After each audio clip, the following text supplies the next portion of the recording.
Graça e paz, amado, seja bem-vindo ao nosso segundo vídeo sobre uma série de vídeos que estamos falando sobre o seguinte tema: o mínimo que você precisa saber para não ser um calvinista, ok? Nesse segundo vídeo, nós vamos falar sobre a história tenebrosa do calvinismo. Isso mesmo, a história tenebrosa do calvinismo.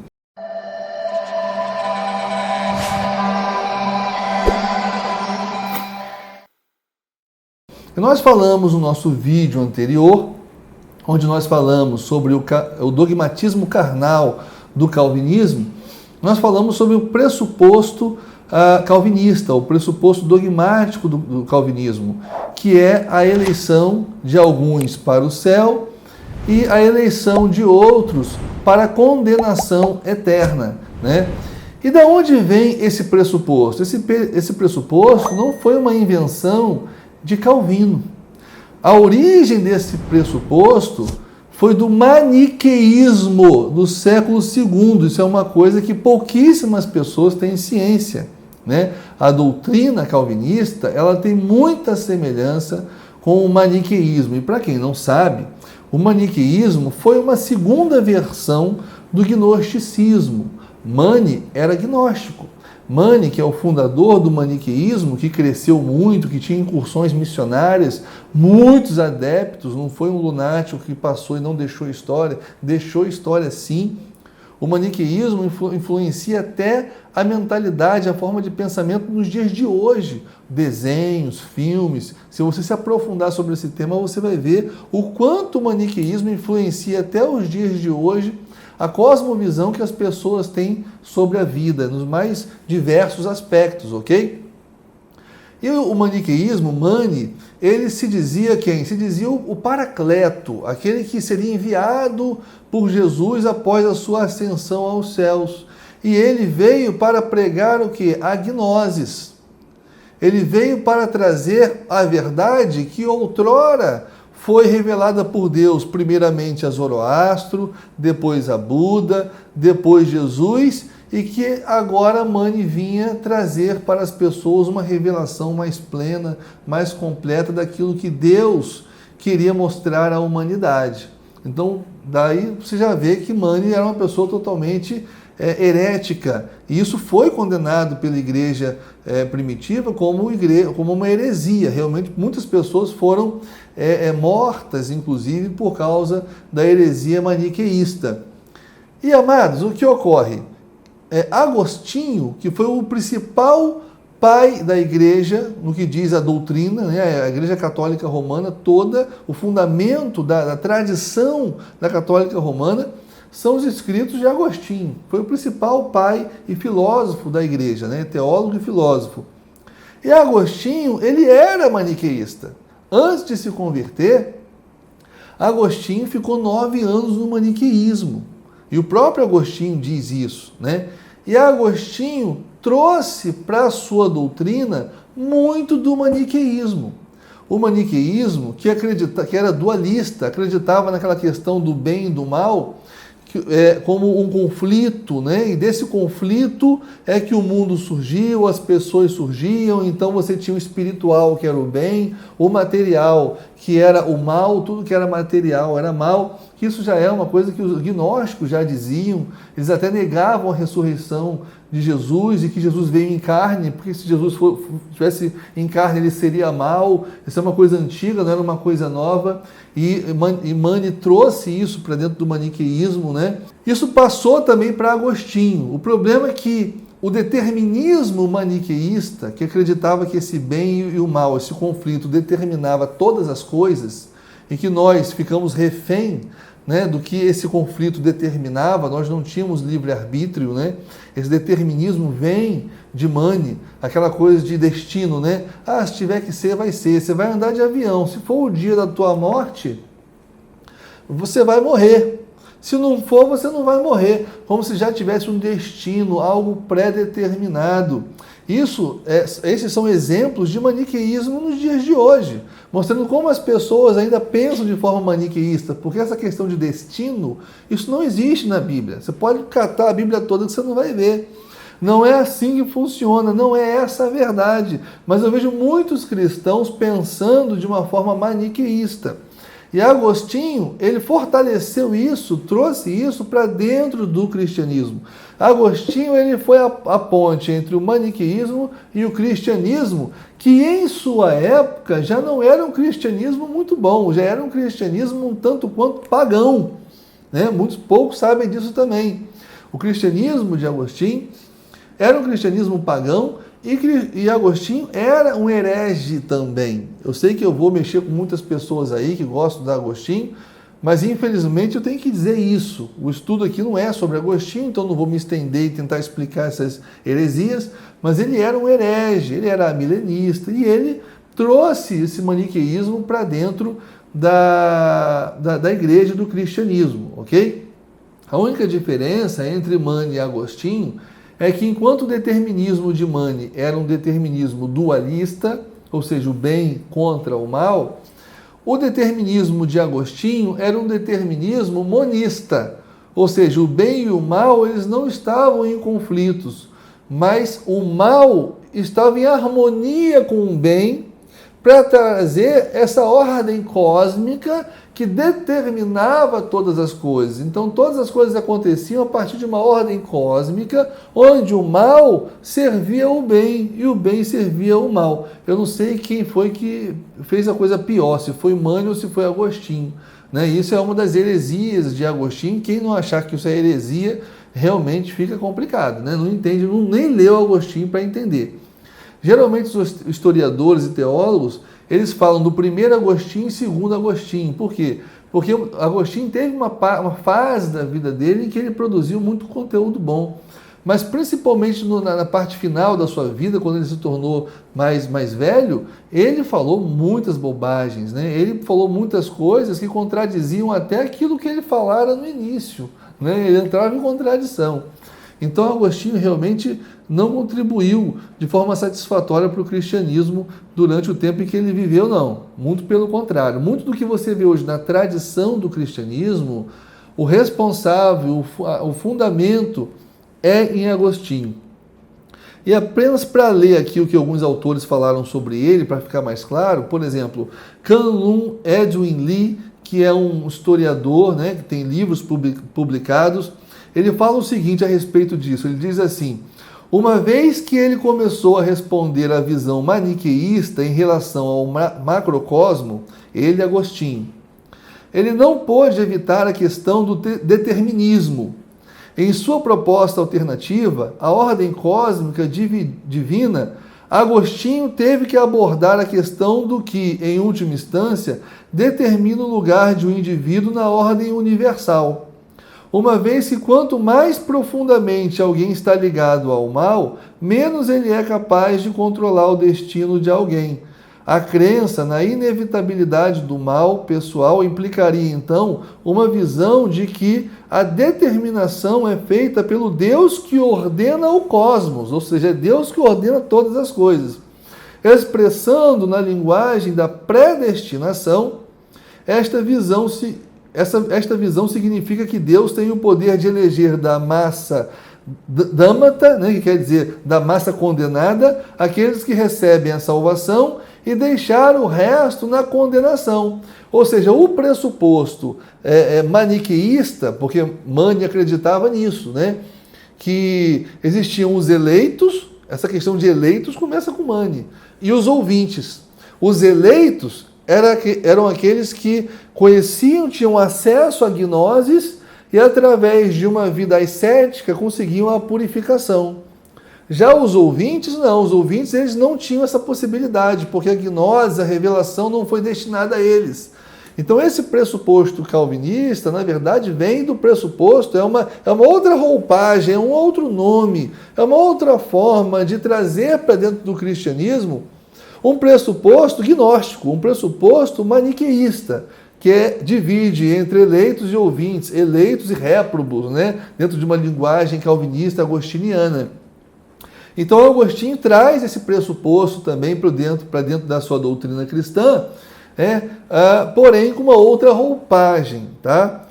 Tem um outro autor ainda aqui, que é o Johannes van Hort, que ele escreveu o seguinte: cada vez de forma mais clara, a pesquisa moderna tem revelado até que ponto a vida e as obras de Agostinho estão ligadas ao maniqueísmo. Sua teologia e filosofia seriam difíceis de entender sem um conhecimento básico da religião da luz, que é o maniqueísmo, né? Seus hinos e orações, sua ética e ensino dogmático, sua mitologia e teologia. Ou seja, seria difícil você entender Agostinho de forma clara sem primeiro entender o maniqueísmo. Por quê? Porque a essência do maniqueísmo está toda na doutrina, nos escritos de Agostinho. Agostinho foi uma pessoa que não contribuiu de forma satisfatória para o reino de Deus. Ele escreveu muita bobagem, ele foi um herege, e uma pessoa que tem até hoje trazido muitos prejuízos à fé cristã pelo fato de influenciar muitas pessoas. Era um filósofo respeitado, né? Escrevia muito bem, uma pessoa erudita, porém, aqueles que não têm discernimento da palavra de Deus acabam sendo convencidos por suas heresias, né?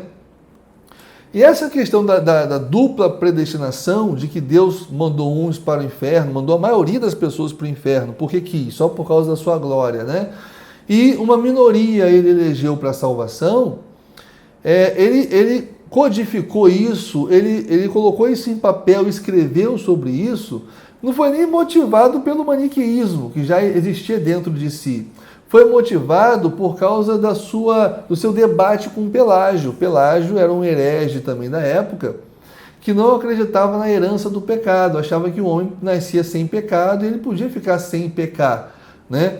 Isso era muito complicado, porque a obra de Cristo na vida dessa pessoa não teria validade nenhuma, já que ele não era pecador, ele poderia se manter sem pecado. Isso é uma heresia também. Então, no afã de combater Pelágio, ele fez uma coisa que nós entendemos dentro da história da igreja, do estudo da história da igreja, nós chamamos de teoria da dogmatização do extremo oposto. O que é teoria da dogmatização do extremo oposto? Todas as vezes na história em que parece, por exemplo, um herege falando alguma coisa, vem alguém contra aquele herege criando um dogma totalmente oposto, extremamente oposto, para combater aquela heresia. No entanto, toda vez que você quer criar um dogma extremamente oposto para combater aquela heresia, você acaba, no seu extremismo, criando uma outra heresia também. E foi isso que Agostinho fez. A motivação dele para consolidar essa doutrina da dupla predestinação, da predestinação fatalista, isso foi motivado por causa desse debate de Pelágio. Então a gente tem que entender as coisas, o porquê, as motivações, como isso chegou até Agostinho, ok? E por que eu estou falando de Mani, estou falando de Agostinho? Porque a matriz teológica da reforma protestante, tanto de Lutero quanto de Calvino, é Agostinho. Eles se basearam em Agostinho para continuar desenvolvendo esse pressuposto maniqueísta, agostiniano, gnóstico da dupla predestinação, né? Ele continuou com isso aí. Claro que quem ganhou mais nome foi o próprio Calvino, porque foi ele quem sistematizou, ele quem escreveu mais, de uma forma muito convincente, utilizando-se de uma lógica aristotélica para construir a sua teologia de uma forma fenomenal, ganhando a admiração das pessoas e até mesmo a confiança delas. Das pessoas, eu digo, dos incautos, daqueles que não conhecem a palavra de Deus, porque quem conhece a palavra de Deus não cai nessa ladainha calvinista. Então, antes mesmo de falar do calvinismo em si, só para você entender quem era Calvino, tá? Porque só em você entender, primeiro, de onde veio o calvinismo e quem era Calvino, você não precisa nem conhecer de Bíblia para você nunca mais na sua vida falar que você era calvinista, porque isso chega a ser uma blasfêmia um negócio desse. Então, Calvino, ele nasceu na França, né? Um detalhe, Jean-Jacques Rousseau, ele falou algo de Calvino, que eu até anotei aqui, é importante a gente falar sobre isso. Ele disse assim: quem era mais cáustico, imperioso, obstinado e mais divinamente infalível, segundo a própria opinião dele, do que Calvino? Para ele, a menor oposição, a menor objeção que alguém se atrevesse a apresentar, sempre foi considerada uma obra de Satanás, um crime, que merece ser punido pelo fogo. Então Calvino era uma pessoa conhecida pela sua crueldade, pela sua violência. Calvino nunca se converteu. Calvino era uma pessoa cruel, uma pessoa má, uma pessoa que nunca passou pelo novo nascimento. E se ele não passou pelo novo nascimento, ele não tem discernimento para entender as coisas espirituais, porque as coisas espirituais se discernem espiritualmente, como disse Paulo, né? Então Calvino, ele só escreveu coisas que trouxeram prejuízos à fé cristã, e depois no final, e nos outros vídeos, vocês vão entender a gravidade disso, mas aqui é só um aspecto histórico. Calvino nasceu na França, né? O pai de Calvino era um secretário da Igreja Católica, e Calvino, logo com 14 anos de idade, ele foi inscrito na folha de pagamentos da igreja, né? O pai acabou beneficiando de forma ilícita, locupletando, né? Através de Calvino, começou a ganhar dinheiro da Igreja Católica sem fazer nada, sem prestar nenhum serviço, e depois o pai o enviou para estudar teologia com o objetivo de que ele fosse um sacerdote, preocupado com dinheiro, porque o pai de Calvino só pensava em dinheiro, mais nada.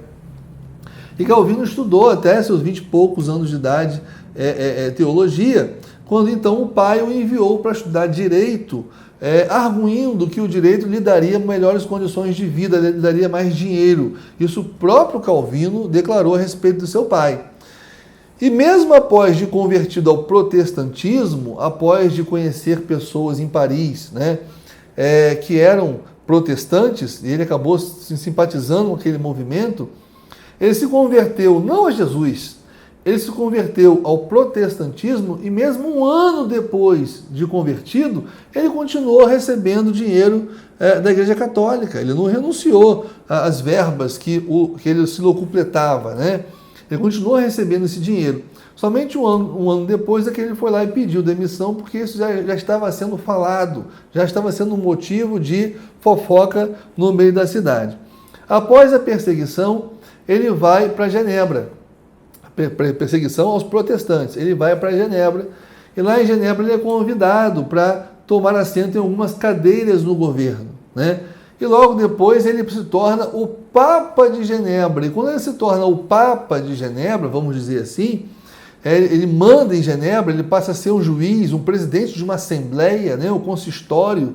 Ele passa a presidir essa assembleia e fiscalizar a fé das pessoas e criar regras rigorosíssimas, né, que as pessoas tinham que cumprir sob pena de prisão, sob a pena de tortura e até mesmo sob pena de morte. Calvino é uma pessoa que matou, pelo menos que a gente sabe, 58 pessoas. Ah, mas ele não matou diretamente. Não, ele não matou diretamente, ele matou com uma canetada. Ele era o presidente, ele mandava matar. Daniel Serveto, por exemplo, que era um médico, ele foi contra o dogma da Santíssima Trindade. E o Calvino escreve uma carta para ele, dizendo que se ele voltasse a Genebra, ele seria morto. E aí, Daniel Serveto, depois de um tempo, vai lá e volta a Genebra, e isso se cumpre. Ele é queimado no fogo, sobre a caneta, sobre o aval de Calvino. Como é que um homem desse é cristão? Como é que você tem coragem de dizer que você é um calvinista, conhecendo, não é nem de Bíblia não, conhecendo somente a história? Foi encontrada uma carta de Calvino, onde ele diz, já como presidente de Genebra, né, o principal de Genebra, o titular de Genebra, onde ele diz que os anabatistas não podiam morrer lentamente não, tinham que morrer com crueldade, queimados lentamente. Era um homem sanguinário, era um homem mau, era um homem que torturou centenas de pessoas, muitas eram presas. Eles entravam, invadiam as suas casas, se tivesse algum prato que não estivesse limpo, porque até isso ele fiscalizava, a forma da higiene das pessoas, você era preso. Era uma pessoa que não tinha admiração da população, né? Por quê? Por causa do seu grau de violência com que ele utilizava. Então, Calvino foi uma pessoa extremamente violenta. E se você colocar no Google aí, por exemplo, Inquisição calvinista, você vai ver, por exemplo, que a Inquisição protestante, tanto da parte de Lutero quanto Calvino, tá? Matou mais do que a Igreja Católica. Matou mais do que a Igreja Católica, e poucos falam disso. Os seminários não falam isso. Você que fez seminário, por exemplo, num seminário reformado, você não vai ouvir falar isso. Por quê? Porque nesses seminários você não aprende história da igreja, você aprende história eclesiástica. História da igreja é uma coisa, história eclesiástica é outra. Não, mas no meu livro está escrito lá a história da igreja. Mas é mentira, estão te ensinando história eclesiástica, ou seja, a história da igreja dentro de uma perspectiva denominacional, institucional. Esse é o problema, o primeiro engano está aí. Então, por exemplo, se você estuda num seminário pentecostal, vão favorecer a história do pentecostalismo, né? E vão falar mal da reformada. Se você estuda num seminário reformado, vão meter o pau no pentecostalismo e vão favorecer a doutrina reformada. É assim que funciona. Então você precisa realmente estudar, se aprofundar, para você ter conhecimento do que você está falando. Eu, por exemplo, quando debati uma vez com um professor, um professor de teologia, ele era calvinista, professor de uma universidade de São Paulo, e eu falei com ele sobre a Inquisição Protestante, ele riu, ele nunca tinha ouvido falar sobre aquilo. E ele era professor de um seminário lá de São Paulo, muito conhecido, que eu não vou dizer o nome aqui, né? Então é importante que você leia, que você estude. Para te ajudar nisso aí, eu vou te dizer, por exemplo, o que Bill Maher, ele vai falar no seu livro História da Igreja, no volume 3, página 74. Olha o que ele colocou. Com o objetivo de controle, faziam-se várias vezes no ano visitas a domicílio e, conforme o caso, recorria-se também às denúncias e à espionagem paga. Os transgressores eram colhidos pela admoestação, deploração e exclusão da ceia sagrada, e obrigados a fazer penitência pública, isso tudo na gestão de Calvino. Os grandes pecadores, como os sacrilégios, os adúlteros e os adversários obstinados da nova fé, eram entregues ao conselho da cidade, do qual Calvino era presidente, para castigo. Foram pronunciadas muitas condenações à morte, 58 mortes até 1546, isso que se sabe registrado, e mais ainda ao exílio. A tortura foi usada de forma mais rigorosa. A cidade teve que submeter-se, embora a contragosto, à disciplina férrea de Calvino. Todas as festas religiosas desapareceram, exceto os domingos. O culto foi reduzido à pregação, à oração e ao canto dos salmos. 4 vezes por ano era distribuída à comunidade a sagrada ceia, com pão e vinho ordinário. A vida da sociedade genebrina adquiriu o teor de uma seriedade taciturna.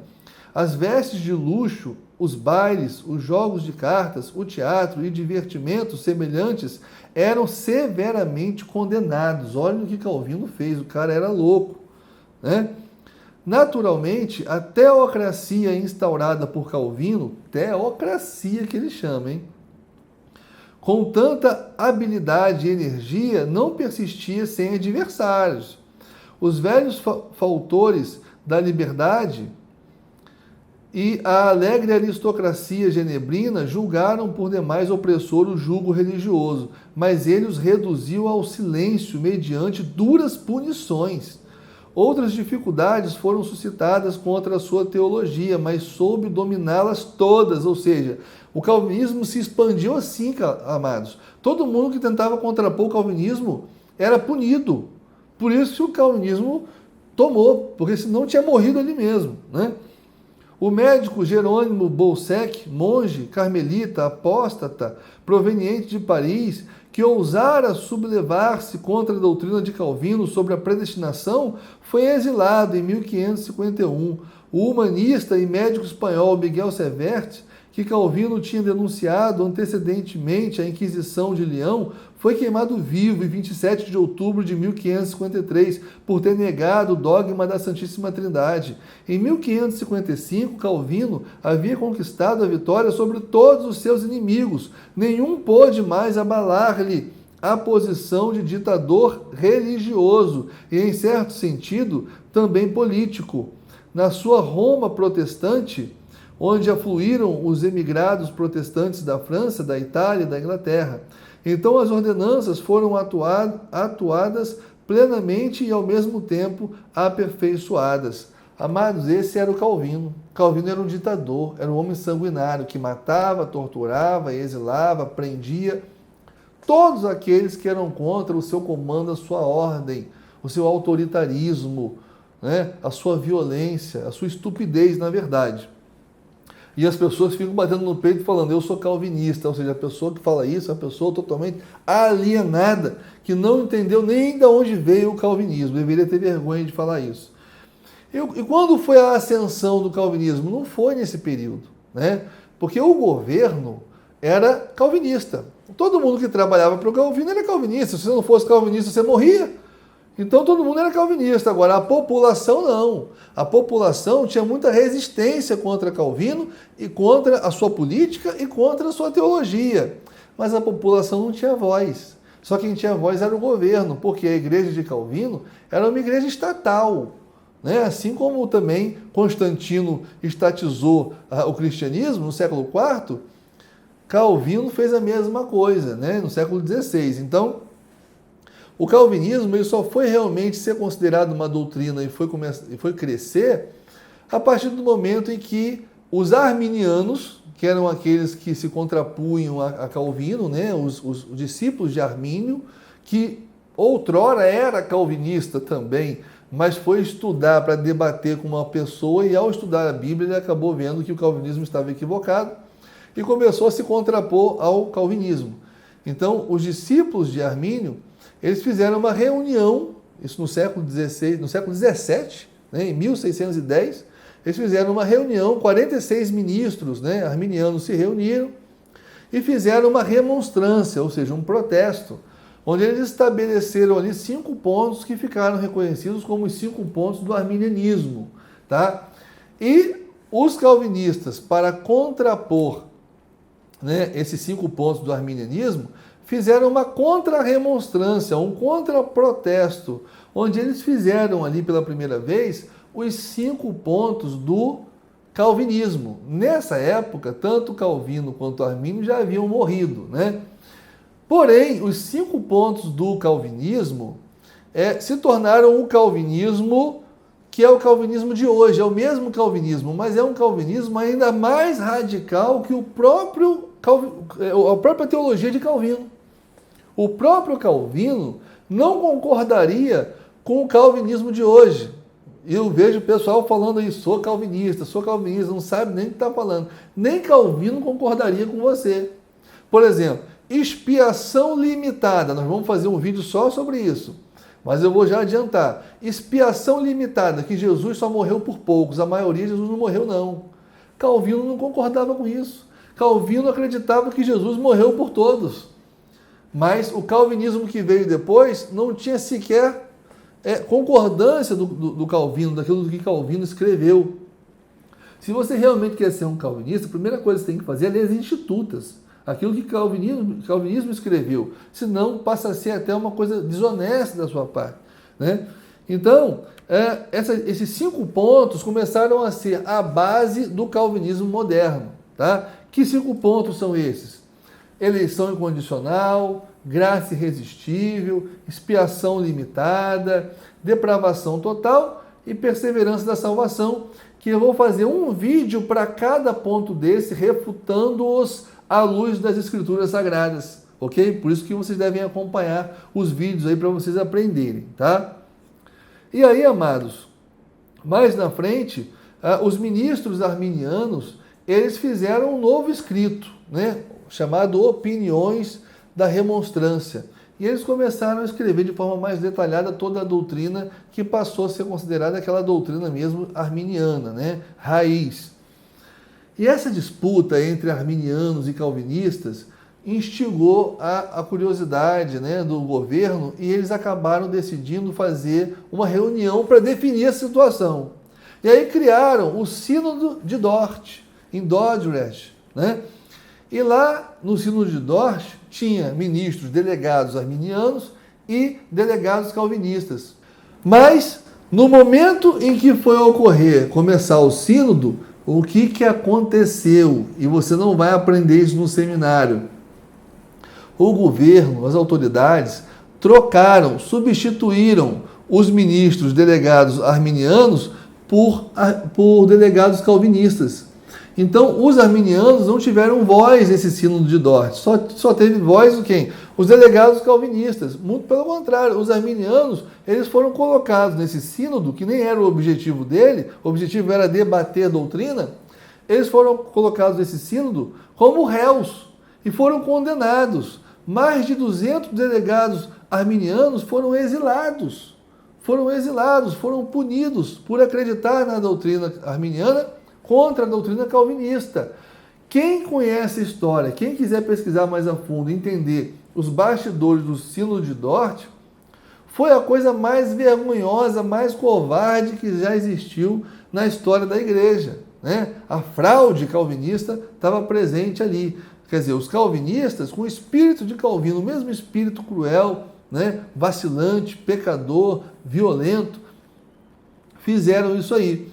E aí, só com a voz calvinista, fizeram lá no sínodo de Dort um documento, né? E esse documento passou a valer, né? Como a doutrina primaz ali da igreja, né? E todos tinham que engolir. A igreja, a doutrina calvinista, as pessoas no início elas tiveram que engolir isso aí. Ninguém era isso aí porque simpatizava, a não ser quem fazia parte do governo porque tinha interesse. Fora isso, ninguém queria a doutrina calvinista, né? Então, amados, logo após isso aí, você vai começar a ver a doutrina calvinista, ela se expandir um pouco mais, mas só até onde os discípulos de Calvino, o governo ali, ficava, né? Porque parou por aí. Ela não se estendeu mais do que isso. Se você pegar o evangelicalismo de hoje, a igreja de hoje, nada disso é herança do calvinismo, a não ser a igreja presbiteriana. A igreja presbiteriana, cujo calvinismo não é nem o calvinismo de Calvino, é o calvinismo dos discípulos de Calvino, né? Que eles vão chamar de hipercalvinismo, mas que o calvinismo já é hiper por si só, né?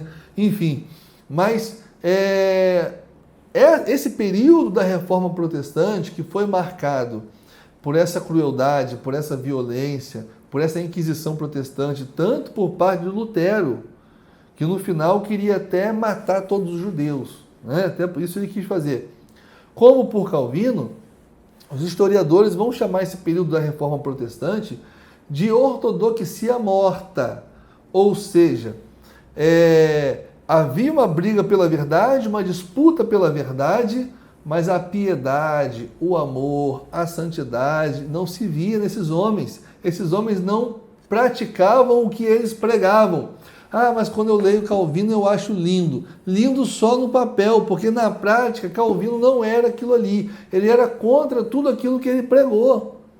Ele era um homem mau, um homem cruel, ok? Então é muito importante que você tenha essa noção da história, como funcionou, para que você não fique alienado achando que Calvino foi um homem de Deus, porque não foi um homem de Deus. Então pare de se chamar calvinista, tenha vergonha de dizer que você é calvinista, porque isso mostra das duas uma. Ou uma ignorância repleta, né, da história da igreja, ou uma desonestidade intelectual da sua parte, né? Então, esqueça esse nome aí, pelo amor de Deus. Então, amados, eu acho que eu já me alonguei muito aqui, já deu para ter um panorama da história de como esse calvinismo veio à tona e chegou até nós. Espero que você tenha entendido. Se tiver alguma dúvida, pergunte aí, porque quando fala em história são muitos detalhes e não tem tempo no vídeo de você contar todos os detalhes, então a gente conta um panorama, né? Se tiver dúvidas, você coloca aí. Eu vou pedir até ao Jonathan para colocar na descrição do vídeo alguns links que explicam essa parte histórica de forma mais detalhada, para que você possa ter acesso a essa leitura e possa entender de forma mais consolidada. Amém, queridos? Que Deus abençoe vocês e fiquem na paz.